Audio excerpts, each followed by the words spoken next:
Welcome back to Sunday School, everyone. I'm Jared Anderson, and this, finally, is Engaging Gospel Doctrine, episode 351, which covers the Come Follow Me material for December 15th and 29th, finishing up the year. And I'm calling this Encountering the End of the World. This is New Testament weeks 50 and 52. First, a fundraising check-in. As of December 12th, we are a bit over halfway to our goal. In addition to PayPal, you can donate with Venmo using the email mormonsundayschool@gmail.com. I wanted to make sure to get Revelation out, so I will post this, do the Christmas episode next, and then go back and finish the one we missed on James, 1st, 2nd, 3rd John, 1st and 2nd Peter. I will then do the first episode of the Book of Mormon, and we will see where podcast support is at. Thank you for this wonderful opportunity I've had to do Sunday school. It's really changed my life. Hope I can keep going, but I'm okay either way. So on December 15th, we are covering Revelation 1 through 11. And then on December 29th, Revelation 12 to 22 is under the bishop's direction. And so depending on what your ward will be doing, you might want to cover all of Revelation in this episode or for that lesson. The focus of chapters 1 through 11 is that we can overcome challenges.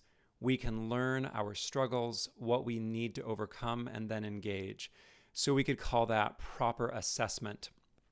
This is something that is very important to me and has benefited me a great deal, because if you do not have an accurate understanding and assessment of your own strengths and weaknesses and the way that you tend to behave and others and the systems, we have to start with honesty. And only then can we move forward and cope, overcome, and so forth. I've shared before that the very foundation of my spirituality is a deep, humble, courageous acknowledgement and encounter with reality. This has taken me a very, very long time to get to, because I've been addicted to fantasy most of my life. And it's only been the past couple years that I'm really deeply engaging with how things are and what is real. And once we know what is real and what we are facing, the focus of chapters 12 to 22 is to live well, daily judgment, daily victory. As I've summarized, my life philosophy is right relationship, right target, right order, right work, and to remember that no matter what happens, we can live a life aligned with God. The outline of this episode is I will give an orientation to Revelation, and then for the Sunday school portion, I want to talk about reading Revelation responsibly, learning from the letters, and what are our four horsemen of the apocalypse. I think that'd be a fun thing to explore. And then digging into this engaging with cataclysm idea. How can we prepare? How can we deal with loss and even catastrophe? And I want to talk about loss and catastrophe on the earth, and then loss and catastrophe in our own lives. That is the focus that I felt prompted to come to this reading with. And then I want to conclude by talking about living a worthy life, and conclusion, apocalypse now. So outline, this hopefully will help you frame the discussion of Revelation as well as answer any questions. So orientation to Revelation, call it a bird's eye view, angel's eye view, demon locust's eye view, whichever. So the most important thing to know about Revelation is that Revelation is a symbolic apocalypse. It is symbolic, which means the imagery and the language will feel crazy and over the top. Embrace it. Let it be crazy. If we can acknowledge it's crazy, we can engage responsibly. Apocalypse actually means revealing, apocalypsis, like pulling back a curtain. The apocalypse genre is usually a guided tour of deeper reality, usually a guided tour of heaven, and the past, present, and future, usually both. Revelation, apocalypse in general, and Revelation in particular, they are written to encourage saints in the midst of difficult circumstances. Here is the core message of Revelation. No matter how bad things get, even if the world ends, God will be there for us, God will overcome, and God will wipe away our tears. Our role is to be faithful in the midst of these trials and to choose God. I have mentioned before that Raymond Brown's introduction to the New Testament has these fantastic little summaries. For this episode, what helped the most is I used Wayman's translation as usual. I used Raymond Brown's introduction, and the HarperCollins Study Bible helped a great deal. Raymond Brown has a wonderful overview of Revelation that was very helpful. So here is the outline according to Raymond Brown. The prologue is chapter 1, verses 1 to 3. And then we have the letters to the 7 churches in chapter 1, verse 4 to chapter 3, verse 22. We have an opening formula with attached praise, promise, divine response, inaugural vision, 7 letters. And then we have part 1 of the revelatory experience, which covers chapter 4, verse 1 to chapter 11, verse 19. So that is what we're covering this Sunday. This is part 1 of the revelatory experience. As I said, you very well might want to cover all of Revelation, depending on how you cover it. So first we have the visions of the heavenly court, the one enthroned, and the Lamb, 4:1 to 5:14, the 7 seals, 6:1 to 8:1, the 7 trumpets, 8:2 to 11:19. And then part 2 of the revelatory experience, 12:1 to 22:5, we have the visions of the dragon, the beasts, and the Lamb, 12:1 to 14:20, 7 plagues and 7 bowls, 15:1 to 16:21, the judgment of Babylon, the great harlot, 17:1 to 19:10, the victory of Christ and the end of history, 19:11 to 22:5, and then an epilogue with a concluding blessing, 22:6 to 21. Now, let me very briefly go over the entirety of Revelation. You're welcome. Chapter 1, Revelation is written to show God's servants what is about to happen. John receives a visit from Jesus Christ, the living one. Quick note, the book of Revelation is the only book of the New Testament that we can discern that the author's original language was Aramaic. We know that from the quality of his Greek or lack thereof. Other authors may have known Aramaic or Hebrew. They may have even been fluent. But depending on your language ability, sometimes we can't tell. Chapter 2, we have letters to Ephesus, Smyrna, and Thyatira. In chapter 3, we have letters to Sardis, Philadelphia, Laodicea, and all of these congregations were in what is now Western and Central Turkey. Chapter 4, we have a vision in the throne room of heaven. All creation worships God. In chapter 5, the slain lamb opens the sealed scroll. Think about letters with wax seals. It's similar to that. Often the seals were clay. Temple imagery is used to describe the heavenly court or temple. Chapter 6, the 4 horsemen of the apocalypse and the day of the Lord, a vision of the destruction of creation. You'll notice as you read Revelation carefully that destruction kind of cycles and cycles and cycles in an absurd way. Absurd meaning it doesn't make linear sense. And this is part of what I mean by letting Revelation be over the top and symbolic. So everything ends. The world ends in chapter 6, and yet we aren't done yet. Chapter 7, the faithful are sealed, claimed as belonging to God. God comforts the faithful dead. So by now, you probably already see this pattern where John receives a prediction. There is this heavenly interlude where we see, the heavenly hosts encouraging, praising God, and then we have an initial destruction, and then we have the complete destruction, then more victory. So it very much plays out like a drama. Chapter 8, a moment of silence. So again, chapter 7, faithful are sealed, claimed as belonging to God. God comforts the faithful dead. Chapter 8, a moment of silence. The seventh seal and angels 1. So the seventh seal has 7 angels. Angels 1 through 4 blow their trumpets and bring about partial destruction, giving creation an opportunity to repent. Note the balance of protection and destruction in the book of Revelation. In chapter 9, the 5th and 6th angels blow their trumpets, bringing more destruction. The fallen star, even though we think of Lucifer, seems to be an angel given power to open hell. Humans still don't repent.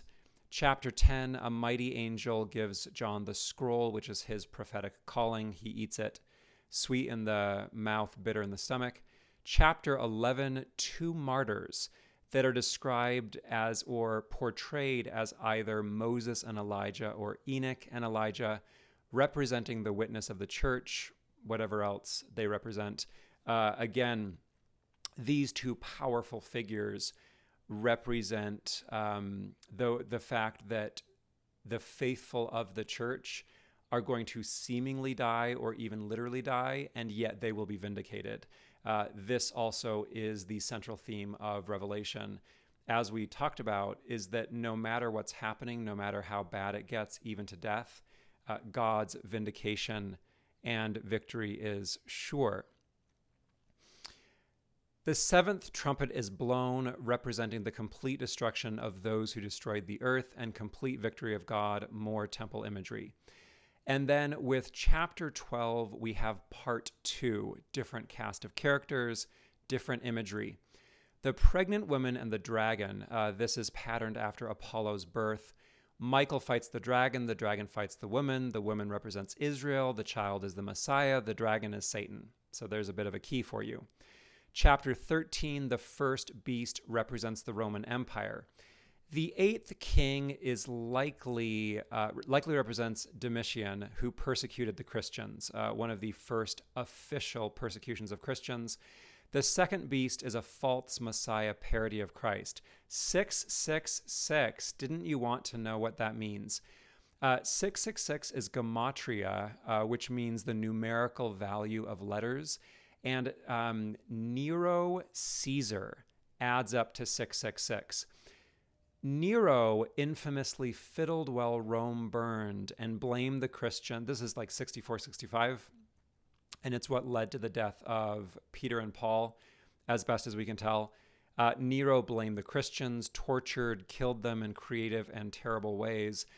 One way that we can be sure that 666 means Nero is because a few manuscripts have 615 instead of 666, which is the numerical value of another way of spelling Nero Caesar, depending on whether it has the final nu or final n. Okay, so 666 is Nero. Chapter 14, the Lamb and the 144,000 are those who remain faithful without turning to idolatry.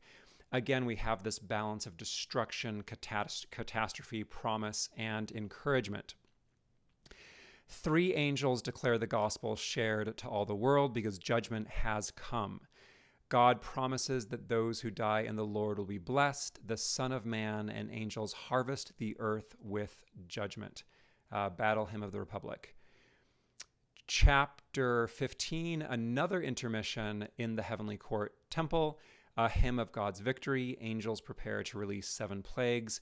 Chapter 16, the 7 plagues are released, echoing the plagues of Egypt. Aren't scriptures neat? Chapter 17, the punishment of the great prostitute symbolizes the fall of Rome. Chapter 18, angels declare and celebrate that the forces of evil, symbolized by Rome, have fallen and call for the righteous to rejoice. Chapters 19 to 22 are the final celebration and the victory of God.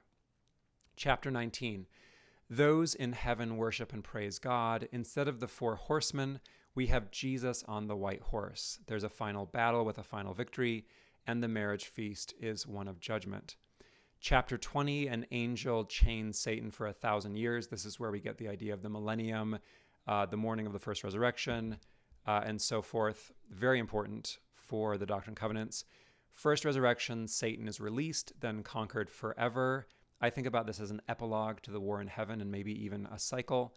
The book of life is opened and the dead are judged. Chapter 21, after the destruction and judgment of creation as it is, there is a new creation, a new heaven and a new earth. Revelation 21:5, behold, I am making all things new. This is one of my favorite scriptures of all time. The new Jerusalem, full of glory, is shown, and God is the temple. Chapter 22, the river of life flows through the renewed heavenly city. God gives life to everything. John concludes his testimony, may the grace of Lord Jesus be with everyone. I felt reverent working through Revelation, and I hope you have a similar experience. Okay, digging now into Sunday school, and as I said, I hope that that outline gives you the resources and material you need to get oriented and to get a sense of what Revelation is and how it works. I think it's important to talk about reading Revelation responsibly. Remember that the book of Revelation was written thousands of years ago in a different language and a different place in a different culture. Let it be weird. Let it be foreign. Don't assume you know everything what it means, and then see how it can apply and inspire. Even if you just say something like, who thought that the reading was weird? Me too. That's fine. Learning from the letters, here are a few application exercises that might be fun. Maybe not take too much time on this, but if you want to cover the letters, I think it'd be a good idea to invite the class to share a takeaway with the letters. So we have Ephesus, Smyrna, Pergamum, Thyatira, Sardis, Philadelphia, and Laodicea. Ephesus, what I took away from it is the encouragement to endure patiently. Smyrna, be faithful in trials. Pergamum, be faithful even in challenging contexts. Thyatira, be careful to follow worthy teachers. Sardis, wake up and repent. Philadelphia, righteousness brings rewards that cannot be taken away. And Laodicea gives us the most memorable one. Don't be lukewarm or God will spit you out. Be dedicated, engaged, know what you stand for and work for it. Okay, this is another activity that came to my mind. What are our four horsemen? So the four horsemen in the book of Revelation are conquering, famine, war, and death. And pestilence is often replaced by conquering. So the four horsemen are one of the most memorable images and symbols of this destruction that's going to roll out on the earth. I think a really great way to apply the scriptures to ourselves is to look at what are our four horsemen in our own lives. I'll share mine. My biggest of the four horsemen is distraction. I'm a very hyper, high energy, and generally high performing person, but I'm kind of all over the place. Like follow through is very difficult for me, like keeping the podcast out on time. I also have a subtle form of laziness. Like I'm not at all lazy, but there is something where I resist following through and finishing things. There's another form of avoidance, again, like the finishing, the follow through, diligence. And there's also a form of doubt. One of my core issues is at a deep level, I doubt that I am worth investing in. And that is one of the number one things that I am actively working on. And then I also have a degree of naivete about how reality and people work, despite my best efforts and despite the fact that my literal obsession is understanding how people and reality works. And I am exceptional at it, and it's not enough. So my four horsemen would be distraction, doubt, avoidance, and naivete. Maybe that is too personal a thing to do in a class setting, but it would be enjoyable and rewarding, I think, to ask the class, what are your four horsemen? What are the things that most challenge you in life and challenge you when you are working to accomplish your goals? Okay, for the rest of the time that we have together, I want to focus on dealing with loss and catastrophe, because this is what Revelation is about. Revelation is about the end of the world, and that is a big reason why it captures our attention so much.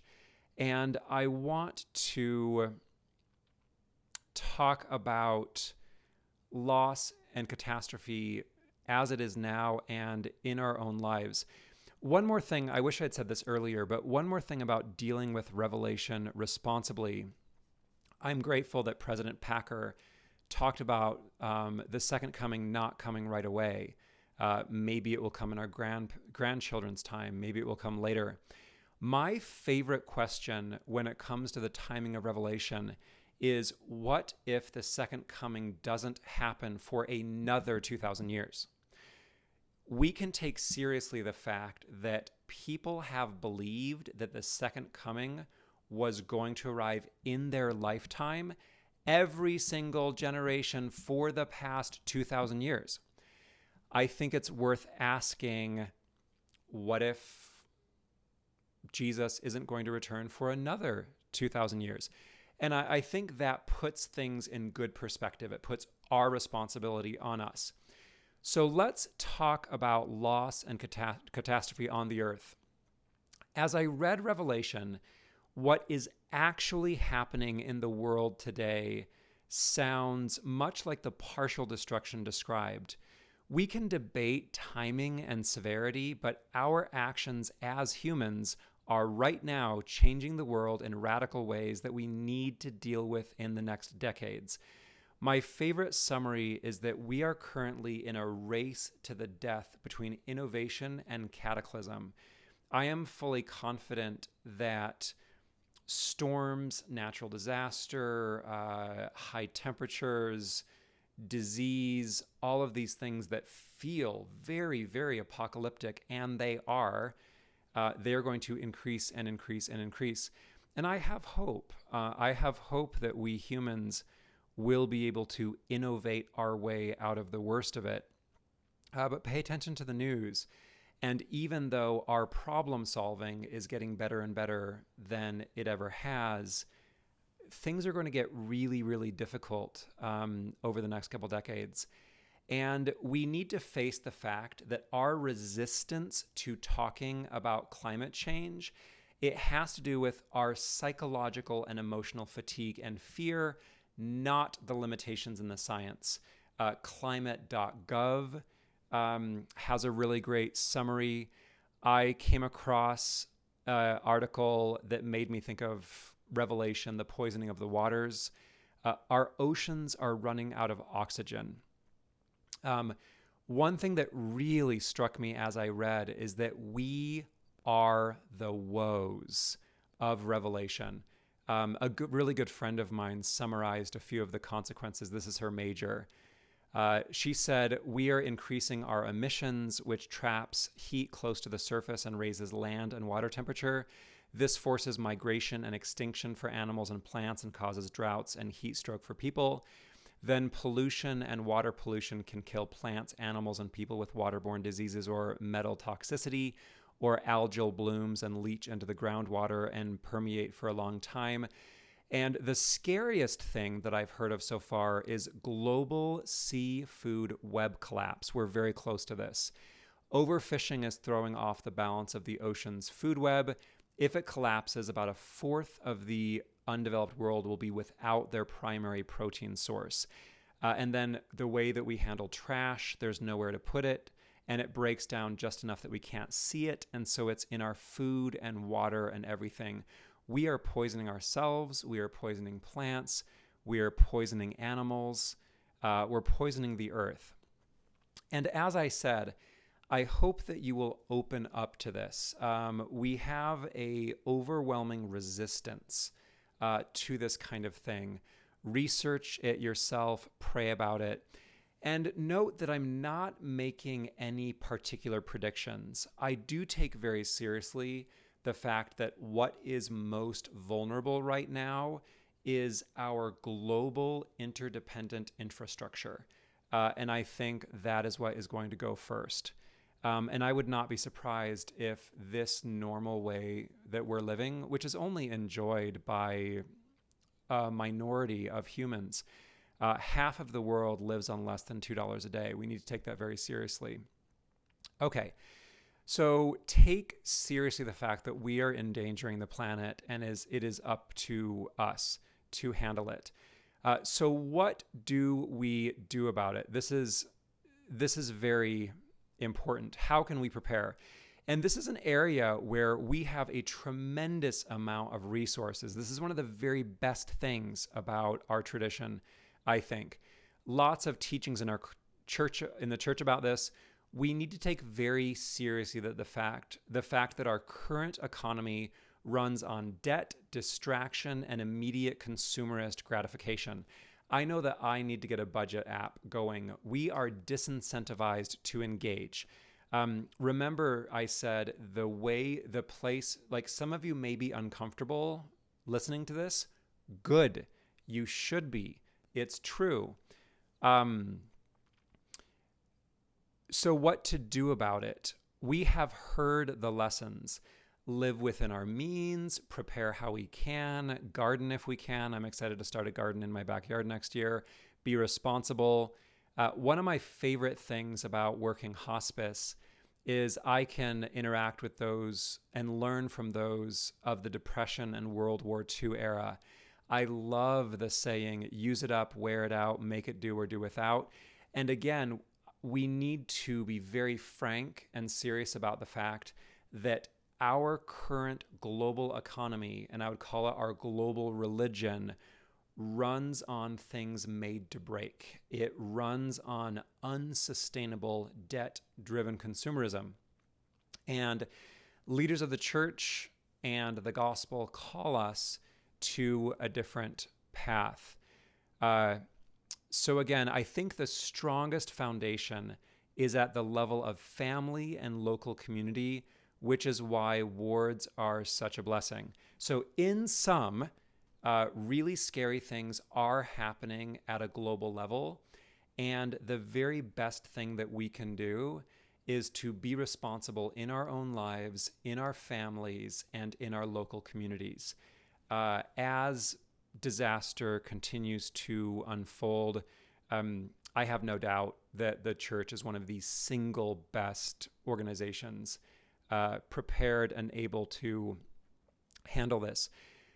Okay, so that is catastrophe at the global level. So in summary, do as much good as the system allows, live responsibly, strengthen community, think outside the box, work within the box, change the box as possible. With complete honesty, one reason why I'm so motivated to join the military is so that I can gain that additional training and access so I can be prepared no matter what happens.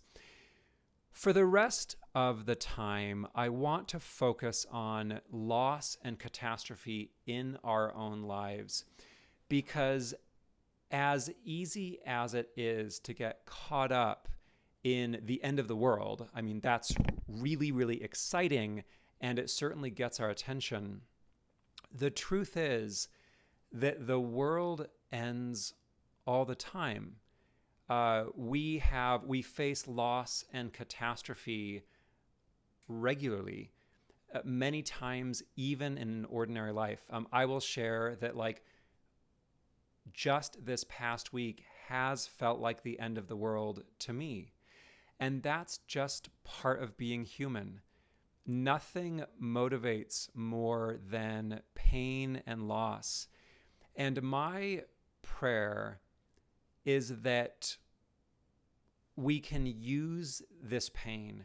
We can use the opportunity to become a better disciple, a better human. Remember, I work with the imprisoned and dying. And my favorite thing about working at prison and working in hospice is that I am able to engage I call chaplaincy and ministry engaging with life in places where it breaks open. And I'm deeply, deeply grateful for the opportunity. This is where I like to live, is where things are real and even raw. And so again, my prayer and what I have found most effective in my own life is that we can shift the question from why me and why is this happening and why did this happen to what can I do with it? It's never too late for one good day. So again, one of my central prayers is spend my pain. So to share just a tiny bit more, I'm very relationship oriented and have had some heartbreak recently. And what I'm trying to do is shift that heartbreak to what is this teaching about me? What is this teaching me about myself, and how can I be a better person? You'll notice this is my central narrative, is to be good. And I'll get to that in just a moment. So again, not why did this happen or even how can I change it, but how can I spend this pain? How can I feel this feeling? Another of the most important anchors that has helped me, I could say it saved my life, is to treat everything as an emotional workout. And that is something that I have been practicing this past week is, wow, this is going to be an opportunity to test my character. And I'm very, very grateful that I feel my character has been vindicated this past week. I am grateful that I have been able to follow through on my values, which I'll talk about more in just a moment. Sometimes people have said that I talk too much about myself in this podcast, but it's all I have. I mean, it's my own perspective. And my prayer is that as I am open and vulnerable and straightforward about my own experience, it will model and invite you all to do the same for you. So again, I'm grateful that I get to help people with these transitions and processes. It really puts my life in perspective. Applying the message of Revelation to ourselves is I deeply believe that we can find joy, cultivate joy in the midst of challenge. We can find meaning in our process. Figure out what's most important to you and how you work. With my personality, what helps me the most is to know that I am doing what I can to live aligned with what is right and good.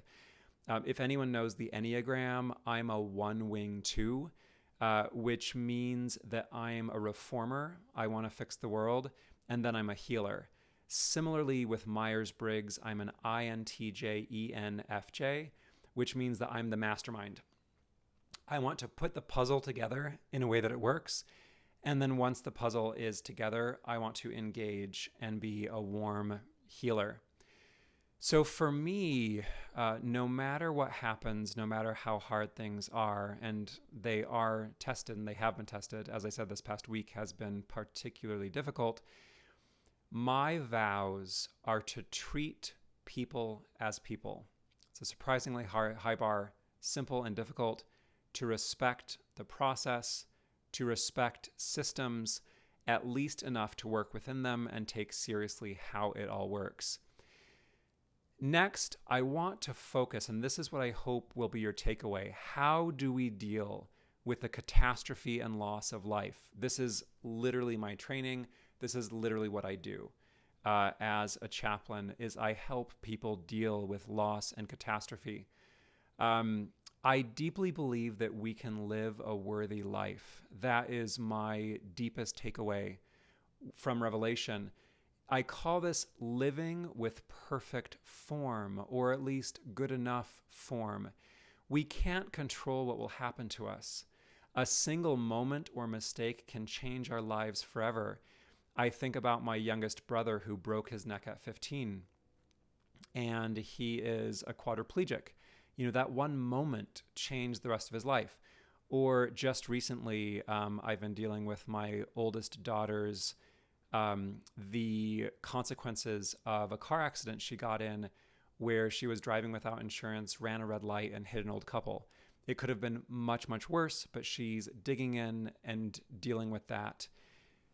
My testimony of the book of Revelation is that every day is a day of judgment and grace. I find it helpful to focus on each week. Our days fluctuate. We have good days and bad days. But week by week, we should be nurturing our relationships and working toward our goals, caring for and showing up for ourselves and others. So in conclusion, apocalypse now. We don't need to worry about when the end of the world is or, when civilization might collapse. What our responsibility is, what our focus is to live each day. And with all its drama, Revelation gives us a pattern of worthiness and hope and realism. We shall wipe away every tear, but we will also cry every tear. One of the greatest tools that I have, besides breathing very deeply, is to feel my feelings, and I have very, very intense feelings. Let yourself feel, let yourself cry. One thing that I find helpful is to have clean pain rather than infected pain. Our pain is infected when we resist it, when we avoid it, and when we have these secondary emotions like shame and embarrassment around what we're feeling. It is most healthy when we can feel our emotions with simple frankness. I'm deeply sad. I'm lonely. I'm scared. I'm angry. There's something beautifully childlike about that. I bear my testimony that we can live every day and every week prepared and loving and ready to wipe away tears. We can wake up every day new. We can check in and anchor ourselves in our body. When you're feeling overwhelmed, ask yourself what you're feeling in your body. Take the next right step. Put your mind where your feet are. We can remember that each moment is new. We are new in each moment. We can let go of the stories and shame that trap us. We can grieve. We can give grace. No matter how bad things are or get, we can choose life. This is my very favorite thing about being a chaplain. This is my very favorite thing about ministry, is that no matter how bad reality is, we can be good. We can be a force for good and God. We can be a healing influence. And again, in conclusion, I think that is the message of Revelation. Thank you so much for joining me for another episode of Engaging Gospel Doctrine. Thank you for listening. Thank you for donating. Thank you for your support. As I said, I will push to get the remaining 2 episodes of the year, as well as the new Book of Mormon episode up. Thank you for your patience. Life has been really, really hard recently, but I am inspired and grateful that you give me the opportunity to do this podcast, and I hope I can continue. Thank you.